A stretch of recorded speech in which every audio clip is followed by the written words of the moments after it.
Xom aka, nima o'ylayapsiz? Toshkent endi markazda o'tirgandan keyin tomosha qilib, mazza qilib o'tiruvdik. Do'stlar, sizlarga savolim bor bitta. Mana shunaqa tayyor, to'liq remontdan chiqqan texnika narsalari bilan bo'lgan uyni, yana bu uyga propiska qilsangiz ham bo'ladi.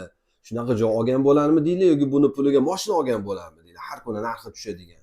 Hozir obzorimizda butun uyni qanaqaligini tushuntirib o'tamiz. Lokatsiyasi bilan billa narxini esa oxirida albatta aytamiz. Bizlar bilan bo'ling, like bosishni ham unutmang. Qani ketdik.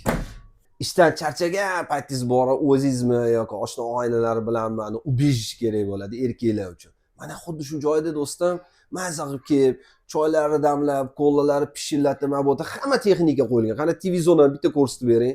Bitta PlayStation qo'yib yuborsangiz bo'ldi. Mazza qilib hordiq chiqarsangiz bo'ladi.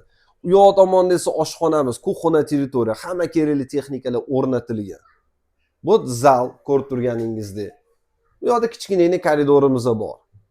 Orientirga keladigan bo'lsa, joy вообще шикарный. Yakkasaroy tumani shunaqa qanotchini to'g'risi desa ham bo'ladi. Keling, pastdagi raqamlarga telefon qiling, keling ko'rsataylik. Hammasiga xudo xohlasa shunday joylarga egalik qiling. Narxi keladigan bo'lsa, atik $27,000 so'ralyapti. Yana savdolashsiz bo'ladi, bemalol. Sog' bo'ling, salomat bo'ling.